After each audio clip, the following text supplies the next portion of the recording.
안녕하세요.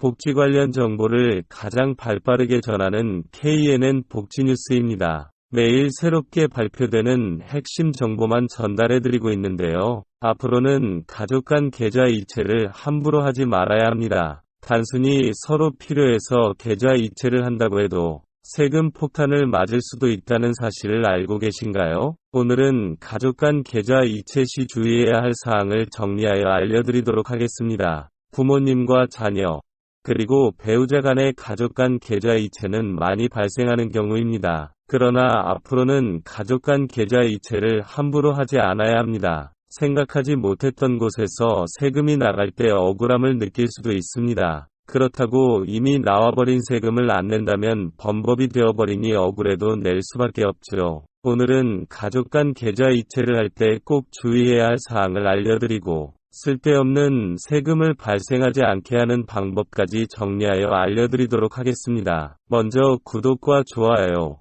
알림 설정을 먼저 해주시기 바랍니다. 가족 간 계좌 이체에서 주로 발생하는 세금은 증여세입니다. 간단하게 증여세에 대해서 설명드리면 타인에게 재산적 가치가 있는 무언가를 무상으로, 즉 공짜로 받는 행위를 증여라고 합니다. 그 증여받은 재산에 대해서는 세금을 내야 합니다. 이 증여세는 받은 돈의 금액에 따라 세율이 정해집니다. 1억 원에서 30억 원까지는 10%부터 50%까지 세율을 부과하여 증여세가 결정됩니다. 만약 30억 원이 초과된다면 50%까지 부과되니까요. 이 세금을 피하려고 온갖 방법을 동원하는 경우가 있다고 합니다. 그래서 이 증여세 때문에 가족 간 계좌 이체를 할 때 조심하지 않으면 쓸데없는 세금을 내야 할 수도 있는 것입니다. 항상 거둘 수 있는 세금에 대해서는 어떤 수를 쓰더라도 우리에게 책임을 묻지만 세금에 대해서는 내가 요구하지 않으면 국가에서 알아서 찾아주진 않습니다. 그래서 똑똑하게 가족 간 계좌 이체를 하는 것이 중요합니다. 먼저 가족 간 계좌 이체는 증여가 아니라고 여겨지는 경우들이 있습니다. 예를 들어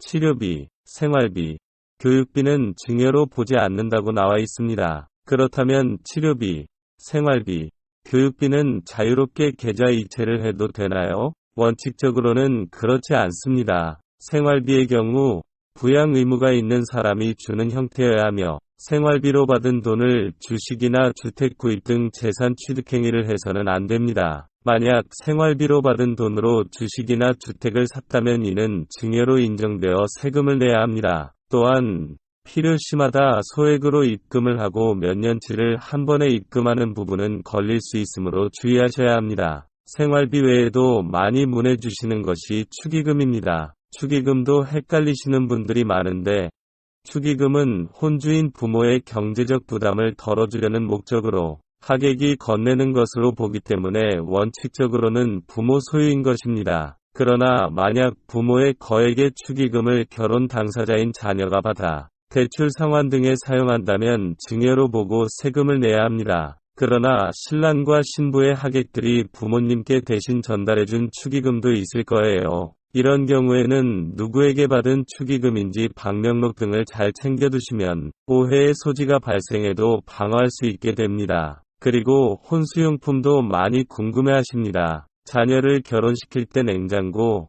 세탁기 같은 고가의 전자제품들을 부모님들이 혼수용품으로 사주시기도 하는데요. 혼수용품은 통상 필요하다고 인정되는 금액이며 증여세를 내지 않으셔도 됩니다. 그러나 신혼집 마련을 위해 주신 돈은 당연히 증여세 대상이 된다는 점 참고 부탁드립니다. 지금까지 말씀드린 것처럼 생활비, 축의금, 혼수용품 외에는 무조건 증여세를 내라고 물으신다면 정답은 아니라는 것을 알아주셔야 합니다. 지금부터는 증여세를 피하는 방법에 대해 알려드리겠습니다. 대표적으로 증여재산 공제를 이용하는 방법이 있습니다. 배우자는 6억 원, 직계존속은 5천만 원, 직계존속이 미성년자라면 2천만 원이 가능합니다. 직계비속은 5천만 원까지 가능합니다. 그러나 주의해야 할 포인트가 하나 있는데요. 이 증여재산공제는 10년 동안 증여된 금액을 모두 합산한 총액을 기준으로 적용됩니다. 즉, 10년 동안 자녀에게 5천만 원을 두 번에 걸쳐 계좌 이체해줬다고 해볼게요. 첫 번째로 송금한 돈은 공제됩니다. 그런데 그 다음에 송금한 돈은 이미 5천만 원을 넘은 상태이기 때문에 공제되지 않습니다. 두 번째로 돈은 증여세가 부과되는 것이죠. 마지막으로 최근 들어 조심해야 할 부분을 말씀드리면서 마무리를 지어보려고 하는데요. 요즘은 백화점이나 마트에서 구매하는 것보다 인터넷으로 물건을 구매하는 경우들이 많습니다. 그런데 우리 부모님들께서 인터넷에 접속하지 않으시고 내가 돈을 보내줄 테니 자녀들에게 인터넷으로 물건을 사달라고 부탁하실 때가 많습니다. 그러나 이렇게 발생한 가족 간 계좌 이체도 당연히 증여세가 발생할 수 있습니다. 그래서 증여가 아니라는 증거를 마련하셔야 하는데요. 물건을 구매할 때 나오는 신용카드 내역이라든지 현금 영수증 기록을 꼭 갖고 계셔야 한다는 점도 꼭 기억해 주시기를 바랍니다. 오늘은 가족끼리 계좌 이체를 했을 때 주의해야 할 몇 가지를 소개해 드렸는데요. 당장은 계좌 이체를 하지 않더라도 평소에 알고 계신다면 꼭 도움이 되실 것 같습니다. 오늘 영상은 여기까지입니다. 구독과 좋아요, 알림 설정은 채널에 큰 힘이 됩니다. 다음 영상에서 뵙겠습니다. 감사합니다.